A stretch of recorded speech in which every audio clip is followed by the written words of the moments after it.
O combate cristão. Uma exposição de Efésios 6, versos 10 a 13, por Dr. Martin Lloyd Jones.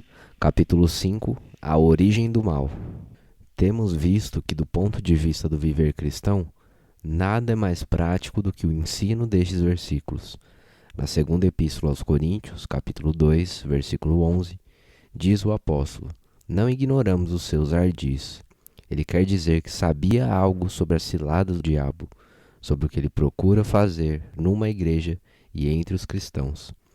E porque ele não ignorava os ardis do diabo, podia instruir, ensinar e ajudar o povo cristão. É o que ele está fazendo nesta última sessão da Epístola aos Efésios. Outra razão prática para considerar este ensino é a recrudescência do interesse pelo espiritismo e pelos fenômenos psíquicos. Sempre se vê isso depois de guerras e em tempos de inquietação, dificuldade e crise.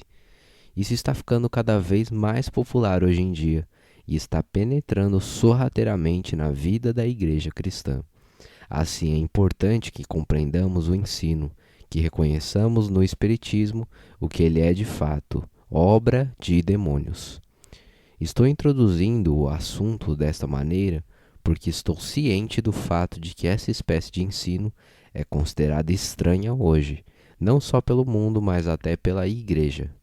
A suprema tragédia e, ao mesmo tempo, o cúmulo da sutileza e da habilidade do diabo é que ele se oculta com grande sucesso, ou se transforma num, entre aspas, anjo de luz, de modo que muitas pessoas não acreditam mais na existência e ação do diabo.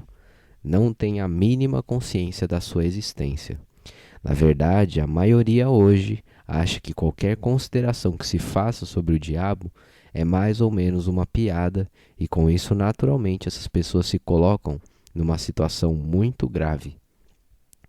Note-se o que o apóstolo Pedro diz acerca dessas pessoas em sua segunda epístola, capítulo 2, começando no versículo 10.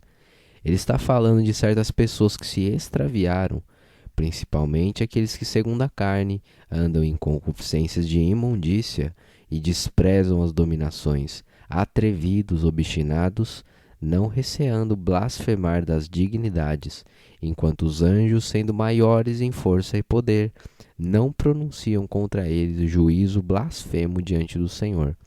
Mas estes, como animais irracionais, que seguem a natureza, feitos para serem presos e mortos, blasfemando que não entendem, perecerão na sua corrupção.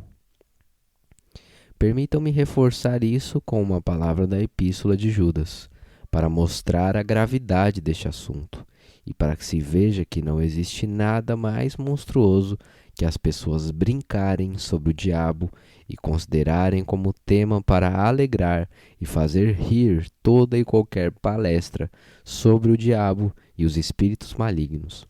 Judas declara: contudo, também estes, semelhantemente adormecidos, contaminam a sua carne e rejeitam a dominação e vituperam as dignidades. Mas o arcanjo Miguel, quando contendia com o diabo e disputava a respeito do corpo de Moisés, não ousou pronunciar juízo de maldição contra ele, mas disse: o Senhor te repreenda. Estes, porém, dizem mal do que não sabem, e naquilo que naturalmente conhecem, como animais irracionais, se corrompem. Versículos 8 a 10. Deste modo, se nos recorda que aqui estamos lidando não somente com um assunto vitalmente importante, porém com um assunto que devemos tratar com muita cautela. Vimos que existem grandes poderes do mal em ação neste mundo. A questão que devemos considerar em seguida é: de onde vêm estes poderes? Como vieram a existir? Ou se dizemos que estes poderes espirituais invisíveis são maus, qual é a origem do mal? Essa é uma grande e muito importante questão do ponto de vista da nossa crença em Deus. Hoje muitos se dizem ateus, dizem que não creem em Deus. Muitas vezes essa postura é fruto justamente dessa questão. Eles estão perturbados por este problema do mal e da origem do mal. Assim, é muito importante que, como cristãos, tenhamos algum entendimento desta questão, não só para a nossa paz mental, como também para podermos ajudar outros. Ou deixem-me expressá-lo de maneira parcialmente diversa. Muitas vezes acontece que, quando as pessoas chegam a compreender a verdadeira natureza do mal, passam a crer em Deus. Há, por exemplo, o caso de um filósofo que era bem conhecido e bastante popular há poucos anos, o finado Dr. Joad. Não vou expressar nenhum veredito sobre as suas opiniões. Vou simplesmente relatar que ele disse num livro que, tendo sido outrora um ateu, agora tinha passado a crer em Deus. Disse ele que o que o levara a essa crença foi a percepção, como resultado da Guerra Civil Espanhola e depois da Segunda Guerra Mundial, de que obviamente havia poderes espirituais do mal.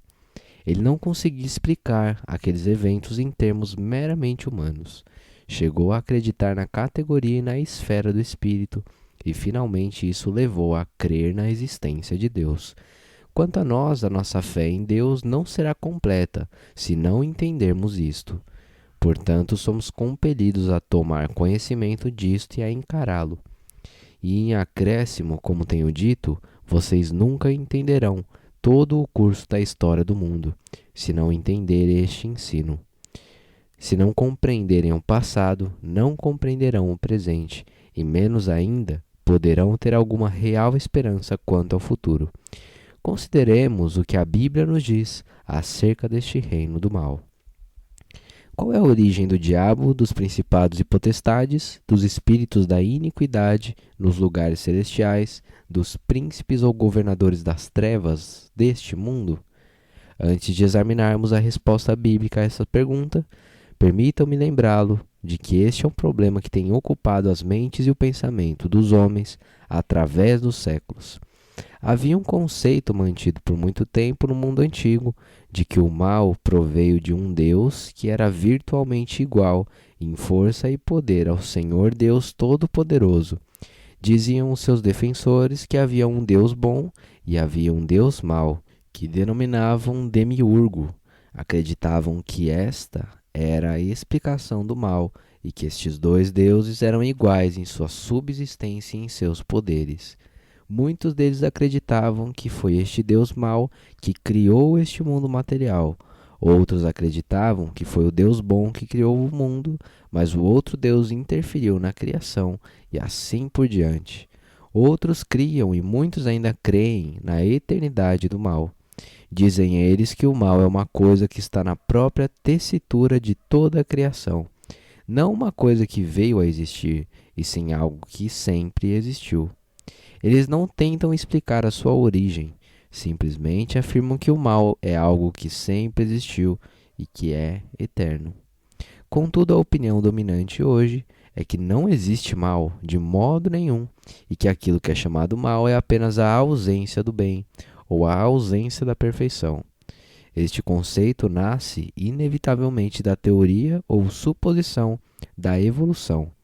Conforme este conceito, tudo está se desenvolvendo, crescendo e avançando. Mas, dizem eles, obviamente ainda não atingimos essa perfeição absoluta, e enquanto não a atingirmos, haverá certos defeitos e imperfeições. Tudo será sempre incompleto, denominado mal, dizem eles. Todavia, é errado considerá-lo como algo positivo, é somente negativo. O problema é que as coisas não são o que deviam ser, não chegaram à sua perfeição final. O que sempre tem sido denominado mal é apenas uma falta de qualidades, e não uma entidade positiva com existência própria. É uma condição meramente negativa e não positiva. Se por pura hipótese esse conceito for verdadeiro, teremos necessidade de uma paciência enorme. Naturalmente, teremos que esperar milhões de anos até esse processo acabar na perfeição. Mas de qualquer forma é o que vai acontecer, de modo que nos cabe tomar as coisas como elas são e exortar-nos mutuamente a aproveitá-las ao máximo enquanto estivermos aqui, e podemos considerar-nos infelizes por vivermos agora e não milênios mais tarde. E isto é evidente, afeta imediatamente todo o conceito sobre o homem e seu destino final, sobre a vida e o que pode ser feito com o mundo no presente. Aí estão, pois, alguns dos conceitos concernentes ao mal e sua origem, encontrados entre os que não procuram a Bíblia e não confiam nela, para receberem instrução sobre essas questões. Voltemo-nos agora para o conceito bíblico e sejamos positivos. Não me proponho a desperdiçar o seu tempo refutando minuciosamente essas outras teorias. Elas nem merecem isso, como veremos quando examinarmos o ensino bíblico. A Bíblia começa com Deus. No princípio criou Deus. Deus sobre tudo mais. Deus de eternidade a eternidade. Deus autossubsistente e existente em si mesmo. Deus em sua inescrutável sabedoria, começando a criar e primeiramente criando os exércitos do céu, os seres angelicais. Deus criou os exércitos do céu para o seu próprio propósito, para os seus próprios fins, para que eles prestassem serviço exercendo várias funções e executassem as suas ordens. Diz o autor da Epístola aos Hebreus: não são, porventura, todos eles espíritos ministradores? Hebreus 1, verso 14. E ele está se referindo aos anjos. Noutras palavras, a Bíblia ensina que Deus criou, antes e acima de tudo, os céus, e estes cidadãos das regiões celestes, que parecem dividir-se em anjos, autoridades e poderes. Todos estes foram feitos e criados por Deus, e naturalmente todos eram perfeitos e completos. Esse é o ponto de partida. Não estamos falando acerca da Terra, e sim acerca destes domínios e regiões celestiais, e sobre como Deus criou estes seres espirituais, anjos, principados e potestades. Não nos são dados quaisquer pormenores sobre eles, mas se examinarem o livro de Apocalipse, lerão ali e tudo mediante símbolos, sobre bestas, anciãos e etc. É evidente que há graduações destes seres. Há diversidade de ofícios que não entendemos perfeitamente, porém podemos resumir o ponto da seguinte maneira: anjos, principados e poderes ou potestades, todos perfeitos, todos gloriosos e todos sujeitos a Deus, ministrando por Deus e para Deus. Contudo, o que lhes aconteceu no transcorrer do tempo? Aqui chegamos à própria essência do ensino bíblico sobre toda essa questão do mal e do pecado. Começamos com a pessoa e a personalidade do diabo. É evidente que o diabo era originalmente uma destas brilhantes criaturas angelicais feitas por Deus. Se desejarem prova disso, achá-la-ão em Isaías 14, de 12 a 17, e em Ezequiel 28, de 1 a 19. Mas também se podem ver no livro de Jó, capítulo 1, versículo 6. E vindo um dia em que os filhos de Deus vieram apresentar-se perante o Senhor, veio também Satanás entre eles. A frase os filhos de Deus, no Velho Testamento, geralmente equivale a anjos.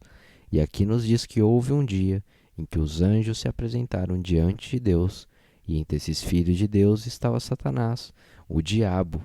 Do mesmo modo, Ezequiel capítulo 28 e Isaías capítulo 14 nos compelem a tirarmos a mesma conclusão: Lúcifer, filho da alva. Geralmente se aceita que essas descrições, embora primariamente, talvez destinadas a aplicar-se a Tiro e a Babilônia, tenham um significado muito mais amplo. Isso é um tanto costumeiro na profecia. Parte-se do imediato, todavia também há uma prefiguração de algo maior por vir. Isso acontece com o bem quanto com o mal. Há muitas profecias nos Salmos que parecem relacionar-se unicamente com Davi. No entanto, obviamente vão além de Davi e apontam para o Messias. Há promessas feitas aos filhos de Israel que, em primeiro lugar, se referem claramente ao seu retorno do cativeiro babilônico, mas elas são grandes demais para só isso, e são ao mesmo tempo descrições da salvação cristã e da salvação da alma. Por isso elas são citadas com tanta frequência no Novo Testamento, por mostrar o cumprimento da profecia. É exatamente a mesma coisa quanto a esta questão do mal. Ao descreverem a queda de Tiro e da Babilônia, os profetas foram inspirados de modo a sugerirem algo maior. Tiro e Babilônia não são meros poderes terrenos opostos a Deus. São símbolos, por assim dizer, do poder do diabo e suas hostes. E assim, o que se diz delas é realmente aplicável a ele. Daí vemos que este grande poder é descrito como errante e inconstante, e como estando presente no jardim do Éden. Noutras palavras, a impressão dada é que o diabo era um desses grandes anjos, um destes poderes criados que Deus trouxe à existência para que os servissem, a fim de serem usados para sua honra e glória. Esse é o grande quadro original. Evidentemente, no entanto, alguma coisa aconteceu. Como se explica a origem do mal? A resposta que nos é dada é que houve aquilo que tem sido denominado queda pré-cósmica. Quando digo cósmico, estou pensando neste universo em que estamos e habitamos, o universo como conhecemos. Mas, de acordo com a Bíblia, antes de ser criado este cosmos, houve uma tremenda calamidade, uma queda pré-cósmica. Certamente é isso que é descrito em Ezequiel capítulo 28 e Isaías capítulo 14. Para vermos uma referência à mesma coisa no Novo Testamento, vamos à primeira epístola a Timóteo, capítulo 3, versículo 6. O apóstolo está dizendo a Timóteo que não ordene um neófito como ancião, presbítero ou bispo. Diz ele, não neófito, para que ensoberbecendo-se não caia na condenação do diabo. Como é significativa essa exortação! Tome-se esta passagem com as duas dos profetas e o resultado é este.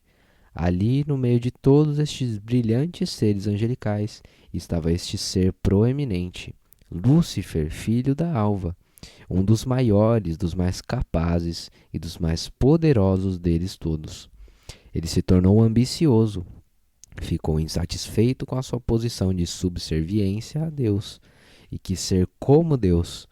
Por isso rebelou-se contra Deus, exaltou-se contra Deus em sua ambição, ensoberbecendo-se, como Paulo expressa escrevendo a Timóteo. Resistiu a Deus, fez-se rebelde. O resultado foi que ele caiu, foi punido por Deus com a degradação. E não somente isso, perdeu a sua perfeição e a liberdade que antes desfrutava. O grande princípio de que devemos lançar mão é que Deus, em sua sabedoria inescrutável, permitiu que isso acontecesse. Embora não o possamos entender cabalmente e devamos sempre tomar cuidado para não especular, não me parece muito difícil entender, falando quanto possível com reverência, porque Deus permitiu ao diabo cair. Eu lhes tenho feito lembrar que estes seres angelicais foram criados perfeitos, e o que é perfeito deve ter vontade completamente livre ou livre-arbítrio. Tudo que é perfeito tem que ser livre. Adão foi criado perfeito e era livre. Adão tinha vontade livre e livre-arbítrio. Desde Adão, homem nenhum jamais o teve, mas Adão sim. E é justamente essa qualidade que contém a possibilidade de rebelião e queda, e portanto de originar o mal. Assim veio a suceder que este ser perfeito exerceu seu livre-arbítrio numa direção errada, pelo orgulho e ensoberbecimento, vindo a cair e a ficar debaixo da condenação e castigo. Mas a história não termina aí. Além de agir assim pessoalmente, é-nos revelado claramente que, ao mesmo tempo, o diabo persuadiu outros seres angelicais, potestades e principados, a segui-lo no curso tomado por ele. A sanção bíblica dessa crença acha-se, por exemplo, no livro do Apocalipse, capítulo 12, versículo 4. Lembremos-nos, porém, de que a colocação é feita de forma simbólica e de que se trata de figuras. João está falando de um grande dragão, o diabo, e a sua cauda levou após si a terça parte das estrelas do céu e lançou-as sobre a terra. Certamente isso é um modo simbólico de dizer que quando o diabo caiu, arrastou consigo a terça parte destes grandes poderes que Deus havia criado. Há também uma declaração na segunda epístola de Pedro, capítulo 2, versículo 4. Porque se Deus não perdoou aos anjos que pecaram, mas havendo-os lançado no inferno, os entregou às cadeias da escuridão, ficando reservados para o juízo. O que estou salientando é que alguns dos anjos pecaram e foram lançados nas trevas no inferno e foram deixados em cadeias da escuridão, ficando reservados para o juízo. Pode-se ver essa mesma verdade no versículo 6 da Epístola de Judas. Esta é, pois, a descrição que nos é dada, devendo nos lembrar-nos de que tudo isso ocorreu antes da criação do mundo.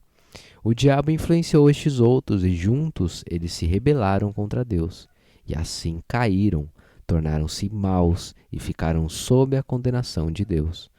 Entretanto, eles são suficientemente grandes em poder e em número para formar e estabelecer um reino, o reino do mal, o reino das trevas, e toda a ambição e o objetivo de todas as atividades do diabo e suas cortes consistem em lutar contra Deus. O diabo, ensoberbecendo-se, caiu, e daí por diante, naturalmente, por causa da sua queda, está animado por um intenso ódio a Deus. Ele tem só uma ambição, a saber, destruir as obras de Deus e produzir caos. Deus é um Deus de ordem. O diabo está resolvido a produzir caos. Agora começamos a ver a importância deste ensino. Desde aqueles primeiros acontecimentos, o mundo sempre tem sido um lugar de caos. Sabemos que é um lugar de caos hoje. Nas Escrituras e somente nas Escrituras encontramos a explicação do assunto. Estes grandes poderes estabeleceram um reino e agora há uma tremenda guerra.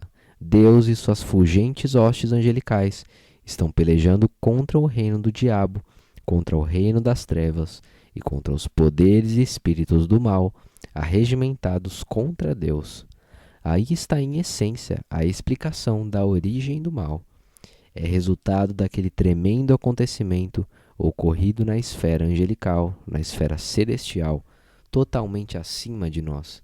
Dou ênfase a isto mais uma vez por esta razão. Toda a tragédia do mundo hoje, como a vejo, está em que estamos completamente limitados à Terra.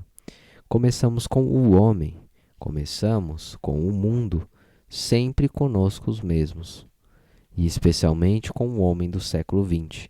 Todavia, se vocês quiserem entender o século XX, a primeira coisa que deverão fazer é não somente ir até o princípio da história, ao Éden, mas ir eternidade adentro no passado, antes da criação do mundo, e ali verão este grande alinhamento de forças boas e más, a luz e as trevas, Deus e o diabo e os poderes de ambos.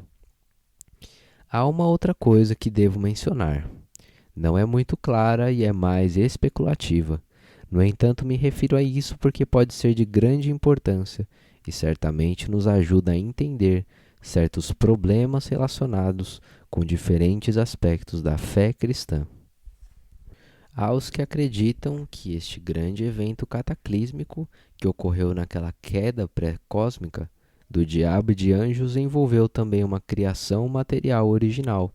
Aí está, argumentam eles, a chave para entender-se o segundo versículo da Bíblia. Os dois versículos iniciais de Gênesis dizem: No princípio criou Deus os céus e a terra era sem forma e vazia, e havia trevas sobre a face do abismo, e o Espírito de Deus se movia sobre a face das águas. A palavra abismo, na verdade, quer dizer caos. É a descrição de uma condição caótica. A ideia, a especulação, é que antes deste cosmos, do qual eu e vocês temos consciência, houve uma criação original. Diz essa teoria que o primeiro versículo de Gênesis é realmente uma referência à grande criação original. É ele uma afirmação geral de que Deus fez tudo quanto existe. Mas também pode incluir a ideia de que Deus fez um mundo, um cosmos, no qual estes principados e poderes angelicais viviam, agiam e habitavam. Contudo, quando alguns deles caíram em sua rebelião, orgulho e desobediência, Deus puniu o universo deles também, e este foi reduzido a um estado de caos.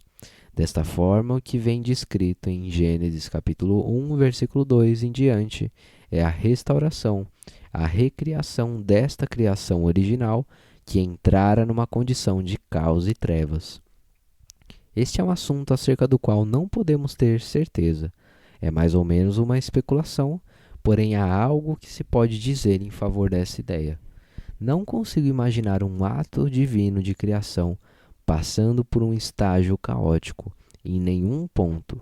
Não posso acreditar que a criação, como uma obra realizada por Deus, tenha sido em algum estágio um abismo, um vazio, um caos. Isso não encaixa na obra executada por Deus.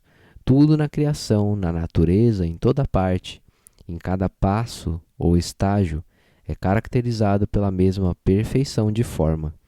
Incompleto, talvez, subdesenvolvido, ainda não perfeito, mas integralmente certo em seu estágio particular.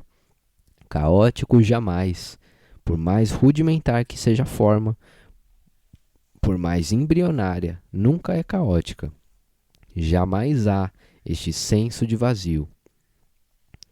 Não obstante, se nos diz que o Espírito pairava sobre este caos, sobre este abismo, incubando-o.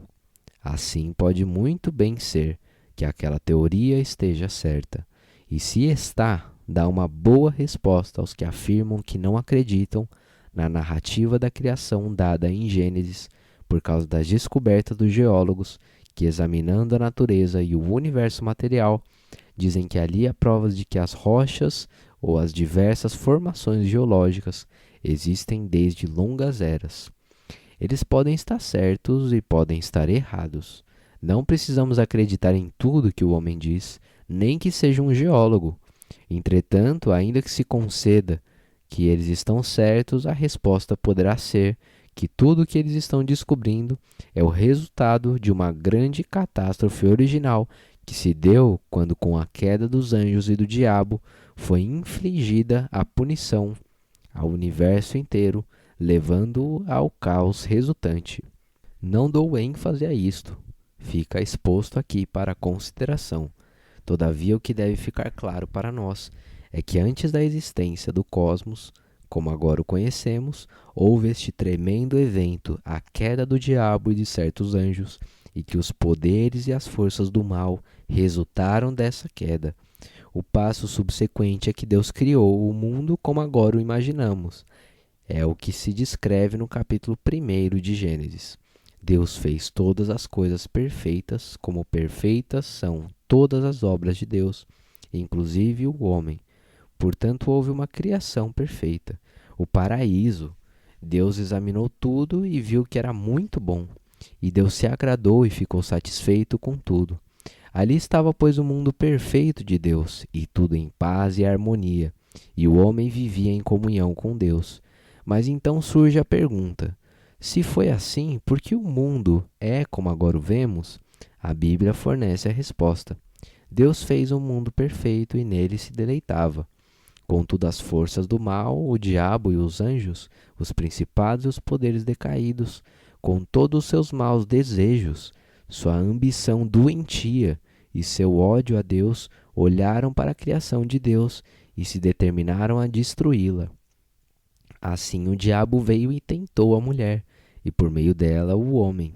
Noutras palavras, tomamos conhecimento da queda do homem, de tudo que vemos descrito no capítulo 3 do livro de Gênesis. O mal não começou no Éden, já existia. O diabo, Satanás, introduziu-se, disfarçando-se numa serpente, porém foi ele que o fez. E vemos que o seu objetivo era estragar e arruinar a obra de Deus. Naturalmente, o homem foi o principal objetivo do ataque. Por ser o chefe da criação e porque Deus o fizera à sua imagem. Ele fizera o homem senhor da criação e governador do mundo. Mas veio o diabo e o tentou. O homem sucumbiu e caiu. Os resultados da queda são intermináveis. Por ora, estou interessado simplesmente em salientar o aspecto particular, segundo o qual, tendo dado ouvidos ao diabo, o homem tornou-se escravo do diabo, tornou-se cidadão do reino do diabo e ficou sob o poder do diabo. Por isso o diabo é descrito na Bíblia como o Deus deste mundo, o príncipe das potestades do ar, do espírito que agora opera nos filhos da desobediência, como está em 2 Coríntios 4:4 e Efésios 2:2. Esse é o resultado da queda do homem. Ele se coloca sob o poder do diabo e das suas agências malignas. Ele pertence ao diabo. A Bíblia ensina claramente isso em muitas passagens.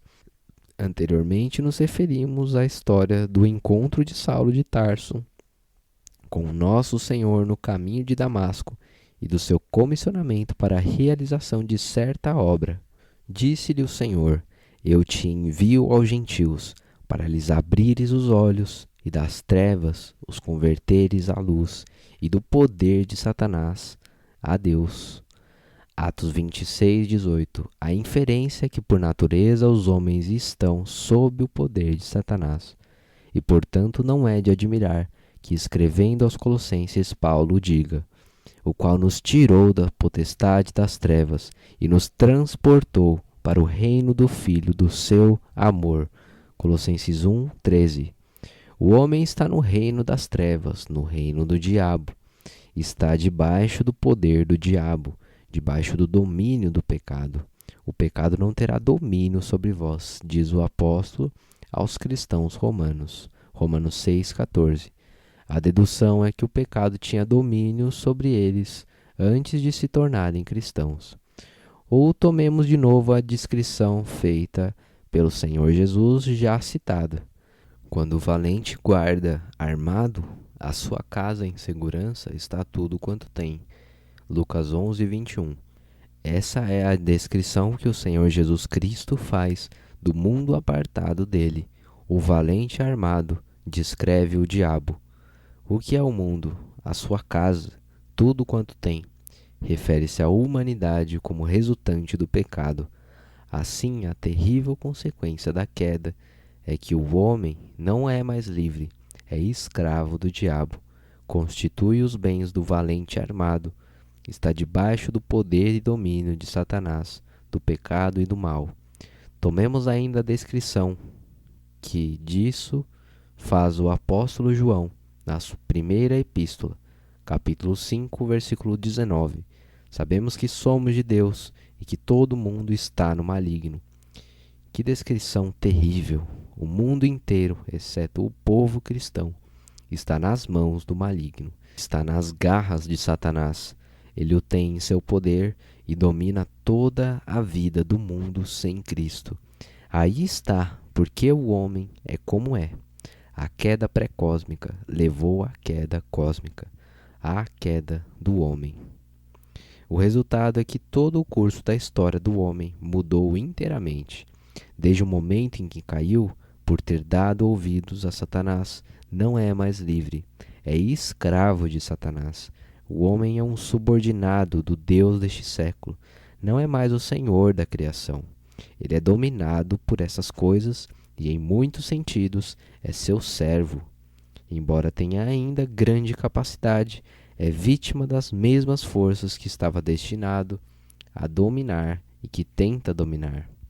Ah, você dirá, mas ele dividiu o átomo. Sei disso, porém ele é escravo do poder atômico, não é? A posição se inverteu toda.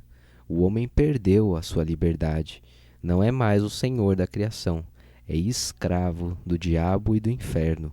De modo que temos de compreender que o verdadeiro problema do mundo, em todo e qualquer momento, só pode ser realmente entendido à luz deste grande conflito espiritual entre Deus e o diabo. O problema que nos confronta não é simplesmente uma questão sobre o que pode ser feito ao homem pelos seus semelhantes. É por isso que nem os atos do parlamento ou as leis do Congresso Nacional, nem as conferências internacionais vão resolver os nossos problemas. Por trás de todas as atividades humanas estão estes poderes invisíveis. A fonte fundamental do problema é o diabo. O homem é realmente o instrumento que está sendo usado, é o peão do jogo de xadrez, por assim dizer. Mas por trás do homem existem essas outras forças que estão sempre determinadas a produzir uma condição de caos, com o fim de subverter o universo de Deus. Assim faço-os lembrar-se de que o ponto de partida de todas as nossas considerações é que não lutamos contra a carne e o sangue.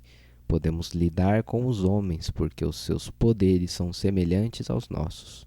Contudo, não temos que lutar contra a carne e o sangue, mas sim contra os principados, contra as potestades, contra os príncipes das trevas deste século, contra as hostes espirituais da maldade nos lugares celestiais.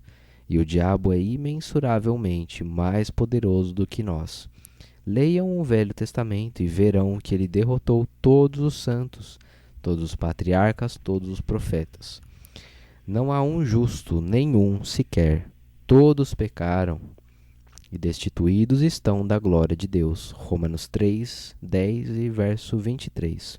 Nenhum homem jamais pôde resistir vitoriosamente ao diabo. Ele é por demais poderoso, ele é aquele espírito brilhante. Lúcifer, filho da alva, grande em seu poder, grande em seu entendimento, grande em sua autoridade, grande nas forças que ele pode comandar. E o homem natural fica impotente em suas mãos. O valente armado guarda em segurança os seus bens. Isso tudo é apenas a introdução deste assunto. Vimos agora o que está por trás da situação e do problema do mundo, e como tudo isso veio a existir. Mas temos que ir adiante e considerar detalhadamente o que estes poderes e forças estão fazendo. Veremos como essa sutileza, este poder, este entendimento, este brilhantismo e essa autoridade são utilizados concretamente, na prática, contra nações e contra indivíduos. Estamos face a face com um grande problema do mal e do mundo combatendo estes poderes, enquanto passa por este mundo. Aí está, pois, a introdução do tema todo. Você tem que encarar o problema da origem do mal. Você realmente não pensa como deve, se ainda não enfrentou isso. Espera-se que pensemos nisso e a Bíblia nos anima a fazê-lo e nos ajuda nesse mister. E tem suas explicações. Estivemos examinando a origem disso tudo. Não comece com o homem, não comece nem mesmo com o mundo. Retorne para antes disso. A calamidade original deu-se nos lugares celestiais e o mundo é apenas o cenário dessa tremenda batalha entre Deus e o diabo. Seria isto desanimador? Torno a dizer que está muito longe de o ser. Acho que é sumamente animador, porque agora entendo o que está acontecendo. Mais ainda, porém, eu sei que o Senhor reina. Ele está sobre todos e enviou a este mundo aquele que pode dominar o valente armado e tirar-lhe a armadura. O cristão não está apenas ciente das forças alinhadas contra ele. Ele pode fortalecer-se no Senhor e na força do seu poder, e pode tomar toda a armadura de Deus. Também, apesar de estar combatendo Lúcifer, filho da alva, o diabo, os principados e as potestades, ele pode resistir e continuar resistindo e finalmente ser mais que vencedor. Queira Deus dar-nos graça e sabedoria para ponderarmos estas coisas e meditarmos nelas, para que possamos revestir-nos de toda a armadura de Deus, para habilitar-nos a resistir no dia mau e, havendo feito tudo, ficar firmes.